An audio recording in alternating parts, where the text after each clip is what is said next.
Welcome back to another episode of A Mental Health Break with Vincent A. Lanci. I'm excited to launch another episode for you all.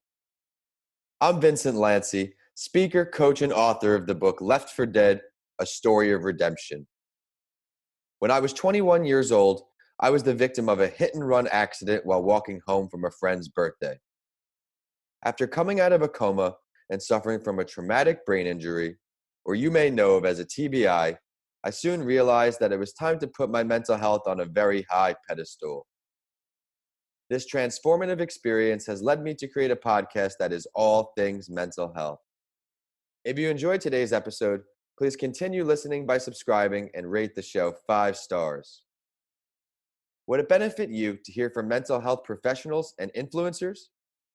Would it also add value to your life to hear mental health advocates share their stories and talk about their mental health, the disparities they face, and how they actively combat them? If you answered yes to any of those questions, you came to the right place. I want to start by congratulating you for making your mental health a priority. Well, in this episode, I am happy to introduce my guest, mental health advocate Lucy Bale. Lucy is streaming today from London, United Kingdom, and she is sharing her personal story. She discusses her journey with her 5th-year anxiety disorder and is on a mission to breaking down mental health stigmas. Lucy is a mental health advocate who focuses on keeping calm, healthy, and fit. One of her ways of advocacy, which I'm sure she will talk about at some point, is her mental health blogging with her page Abs and Anxiety. Lucy, thank you for coming on the show. Thank you for having me. Would you mind please sharing your story a little bit and introducing yourselves to our listeners a little more? Yeah, sure. So hi, everyone. I'm Lucy. As Vincent said, I'm from London. I've actually been diagnosed with anxiety coming up to 6 years now. It started when I was 19, left school, always been a very confident person, very academic, into my sports and drama. And when I was 19, I started to suffer with symptoms that were very abnormal for me, feeling lonely, panicky, being in scenarios that I didn't feel comfortable in. And through many months, it took me to understand that I was diagnosed with anxiety. And I'm coming today to talk to you about my journey, the trials and tribulations of anxiety and how it does take a while, but you can really improve your mental health. I appreciate your introduction, and it's very important what you just shared there, how it will take some time, but we can do this. And with people working together, like on this platform, it can make that road just a little bit easier. On each episode, I share a mental health story of someone who is famous because I want to let you, the listeners, know you are not alone. I want you to understand that even though someone looks like they are healthy from the outside, they may not be on the inside too. For today's episode, I will introduce the mental health related story of actress Lili Reinhart. Lili Reinhart is an actress that many people know from the hit TV show Riverdale. She's an active mental health advocate as she shares her story on how she battles depression and anxiety, sharing on a series of honest and open Instagram stories recently as she was re-entering therapy. A quote I wanted to start the article off with was, quote, "Friendly reminder for anyone who needs to hear it. Therapy is never something to feel ashamed of. Everyone can benefit from seeing a therapist. It doesn't matter how old or proud you're trying to be." She is on a journey for self-love, adding, quote, "We are all human and we all struggle. Don't suffer in silence. Don't be embarrassed to ask for help." I think it's very important, as I know we're going to talk about soon, when someone on this platform, this level of fame, uses their voice, can really influence a lot of people. And I also learned in the article that she takes breaks from sites like Twitter because of the people who need to attack her relationship, castmates, and the show Riverdale. But I do truly admire her voice on these issues, as she also does use her voice to speak on acne and body image. Lucy, what do you take away from her statements on mental health? Well, I agree with you. I think it's fantastic that she's using her platform to speak positively about mental health. She is someone who's in the public eye. She's got so many followers. And it's breaking that stigma and making it normal that everyone has these issues. As she says, we're all human. We all have struggles. social media can be damaging, especially to someone with mental health. You know, you look up to so many people, so to see your heroes and people that you admire come back that they have these issues too, it is really great. And I love her comments about therapy. You know, therapy is a trusted and unjudgmental environment, so it's so important that people take that time and be with someone who's going to give you that advice and just listen, because that's something we don't do enough, is just listen. So I think she's done a brilliant thing by, you know, reaching out. Yeah, I like how you're saying that we don't do it enough. We don't listen. Let's talk about that a little Mm. more. Yeah, so therapy for me is not only a place where I think that I'm going to get better in terms of mental health, it's where I actually unload lots of problems. You know, if I've had a bad day at work or something's just annoyed me, it's being in that safe space where someone is just going to listen, and they don't even have to say anything, but just taking that time to get things off your shoulders, you just feel so much lighter coming out, and you know, you really feel like you're 6 inches taller. So I think, as she said, it's great for everyone. You don't have to be suffering with a mental health issue to have therapy. Yep, I think it's extremely well put, and thank you for your insight on all of that, Lucy. What I do now on the show is I do something called the main event. On each episode, my guest and I will go over this series of 6 questions, which only slightly varies depending on if the guest is speaking on their own or whether it's mental health. And today, your role we're speaking on is your own personal mental health experiences. So thank you for sharing. You ready to go? Absolutely. Great. So many would agree that the more common or at least talked about types of mental disparities are mood disorders, anxiety disorders, or schizophrenia disorders. What areas did you experience the most? So for me, I come across a lot of the sort of mild anxiety and mild depression to medium. Um, I hear a lot about, and you know, this comes in my experience, generalized anxiety disorder, or GAD, as people know it, and panic disorder.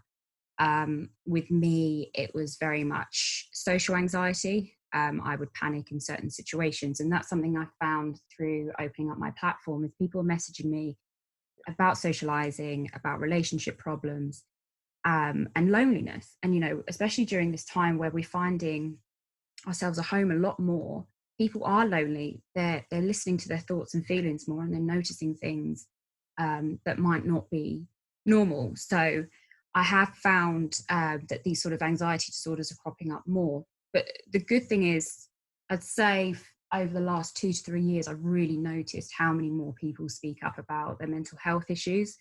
You know, as we were saying, hearing celebrities talk about it, being in the press, in the media, it really helps people to gain confidence and speak up about it.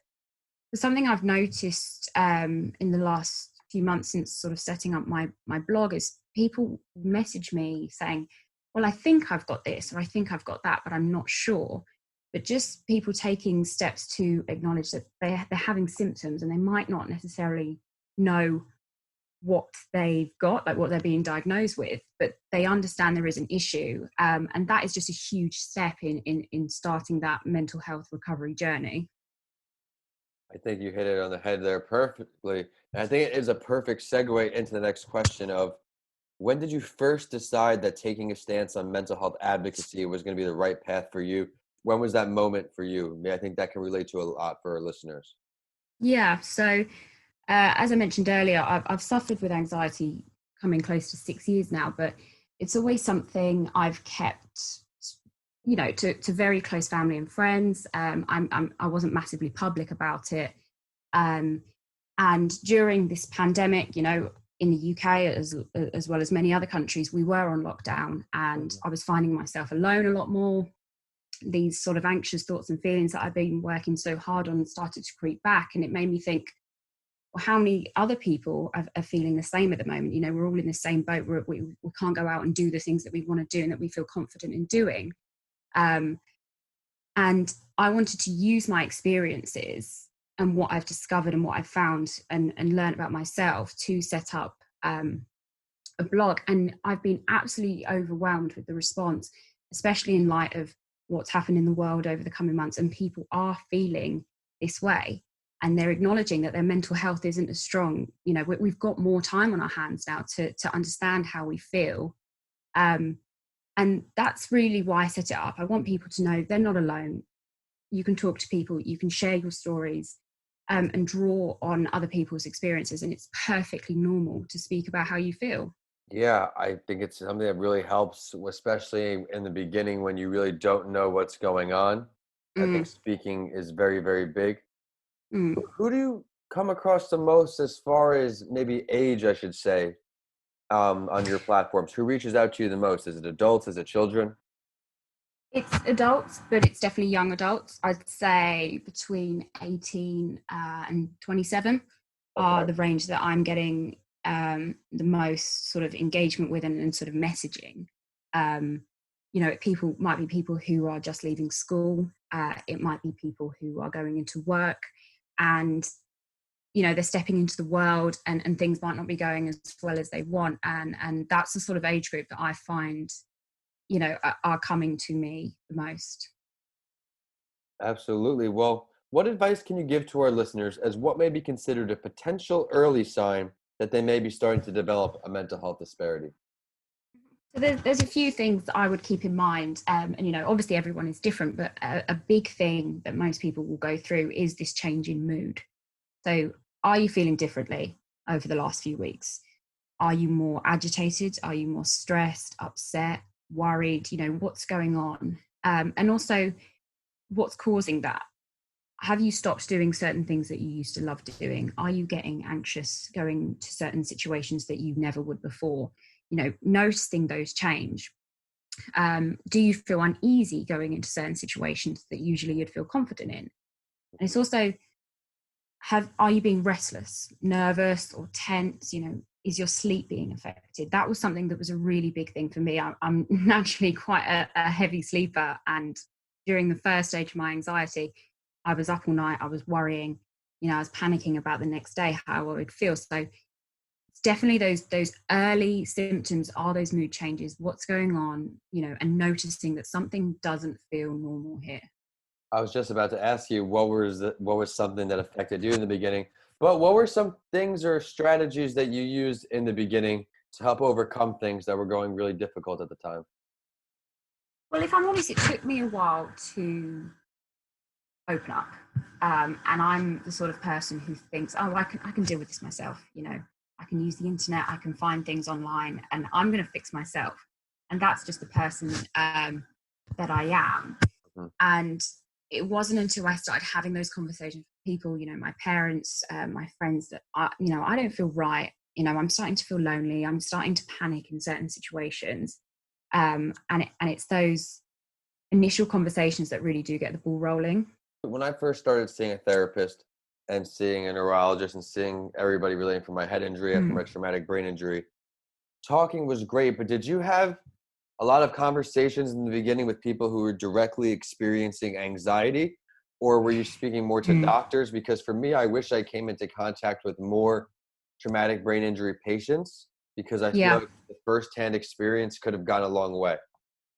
I absolutely agree. I think later on, I found people who were having, similar conditions or symptoms as me. But no, I totally agree. At the beginning, it was very much, it would be a doctor or my parents who, you know, people say they understand, but unless you really go through it's quite hard to really understand what someone's feeling. And even with my initial therapy, I started with a talking therapist, and they were quite fixated on one thing that might have caused my anxiety, when I really believe that there was a multitude of things coming together. Hmm. So yeah, I do agree. It wasn't until further down the line where I met and spoke to people that had suffered with anxiety that I felt more aware and more sort of likely to talk to people.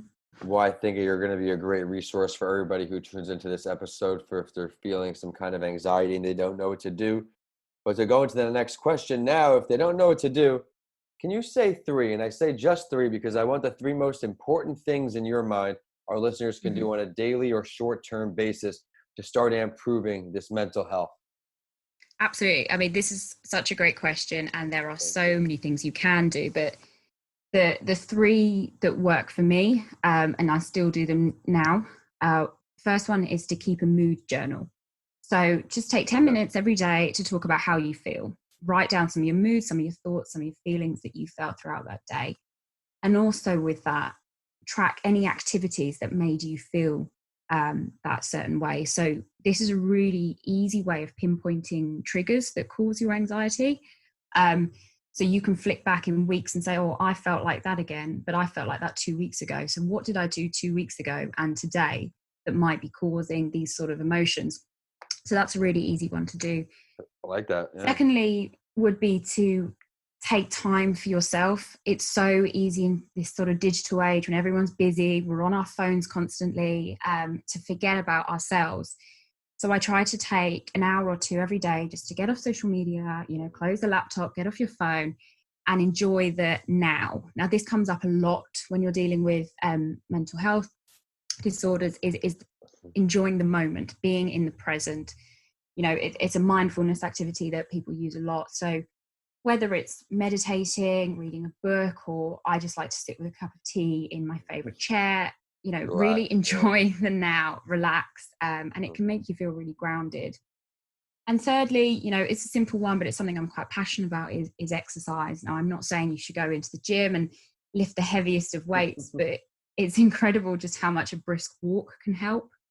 Clear your head, get out the house and just take that little bit of time for yourself. So those three would be my top ones. It does come up a lot lately, how exercise, and I do ask each one of my guests, would you agree that exercise may be more beneficial for your mental health than physical health? Oh, that's such a great question. I would probably say so. Um, for me, it's something to get away from the day as well. And yes, physically it's so important, but it gives you something else to focus on. And it also gives you something to take away and just be in that present moment and improve yourself. And that's what we like to do as humans. Absolutely. Well, let's delve a little deeper then. We just spoke about some short-term initiatives that you can take to create a more positive mental health space. What are 2 long-term commitments our listeners can make? So I think something, if you are struggling with some sort of mental health disparity, is look at those long-term treatment plans. These things unfortunately do not go away quickly. So it's taking that time to consider what sort of treatment is going to work for me and how am I going to improve my mental health well-being. So coming up with a plan of action. So this might come under using some sort of therapy or medication. But it's so important to start by getting that advice from professionals. So for me, I started by seeing my doctor, then went on to a psychologist who helped me discover this long-term plan. And it is important to understand that everyone is different and everyone will react to different treatments. So just getting that long-term plan and work through that therapy program will really help. And secondly, to create goals that you want to achieve. So think of something you want to do long term, whether that's, moving out or getting a new job. Setting self goals really helps your mind to focus on a particular thing and keep you engaged. And once you have that long term goal, you can create stepping stones of how to get there. And this again can be intertwined with therapy. Talk to your therapist, talk to your friends and family about this is where I want to be. How can you help me get there? But it's really important with those long term goals that they are slightly flexible, because you can be harsh on yourself. And if you don't get there by that time, you don't want to make yourself feel bad. So, give yourself some slack, make them flexible, and make them achievable and realistic for you. I love it. For me, setting goals is something very, very big and it keeps me on track. It's great to hear somebody else say that. But Absolutely. what are some ways that you plan on raising awareness for the importance of mental health in the future here, Lucy? Well, as we mentioned, I've recently set up my blog. I'm only a couple of months into it and I've got so much content that I want to bring. I've got loads of videos I want to share, different therapies I've tried, what has worked for me, what hasn't, and just have a sort of ongoing communication with people who need help. But for me, it's all about collaborating. So, doing what we're doing today is a fantastic way of 2 people working together to share their stories, broaden the message to a wider audience. So I just want to work with as many people as possible to spread that awareness and help people. I love it. And I love your enthusiasm.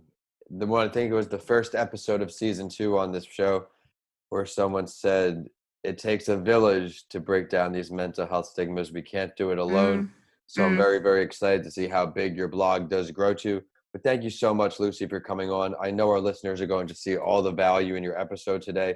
I really love how you gave your personal experience because I know how many people it's going to relate to. I really loved your short-term initiatives because they're tactical, tracking your moods that doesn't come up that often. So I think that would be Mm. very, very beneficial for everybody listening on. But it is time for the last word. And I do this on my other podcast series, What It's Really Like to Be an Entrepreneur as well, because I want our listeners to really get to know the guests I bring on here. Is there something that you would like to share with everybody listening on that we did not get to touch on yet today? So I actually want to share a quote. This is from Charlie Chaplin, and he said that nothing is permanent in this wicked world, not even our troubles. And I just want to leave that in your listeners' head that, you know, these things will go away. Reach out to others, share your experiences. You will be amazed at how many other people are in a similar boat to you. And as soon as you take that first step into talking to someone, you will take this weight off your shoulders. I love the confidence and I love the positivity. Would you mind please sharing the social media website ways for our listeners to follow your endeavors? Absolutely. So yeah, you can check me out on Instagram with the tag at abs and anxiety. And it's social media time, and we're on whichever platform you like to use. It's a mental health break on LinkedIn, Instagram, and Facebook. And on Twitter, it's Podcast by Lanci, so you get updates from this show and what it's really like to be an entrepreneur. Of course, my handles are at Vincent A. Lanci on all social media and YouTube, and my website is vincentalanci.com. If you check out my books, DM me. I'd love to hear from you. We have Left for Dead, A Story of Redemption, and How to Transform Your Mindset When the Norm Has Changed. Both are on Amazon now. If you enjoyed today's episode, please continue listening and rate A Mental Health Break with Vincent A. Lanci 5 stars. I work hard to find value delivering guests for you on each episode. Thanks for listening, and I'll see you all on the next episode of A Mental Health Break with Vincent A. Lanci.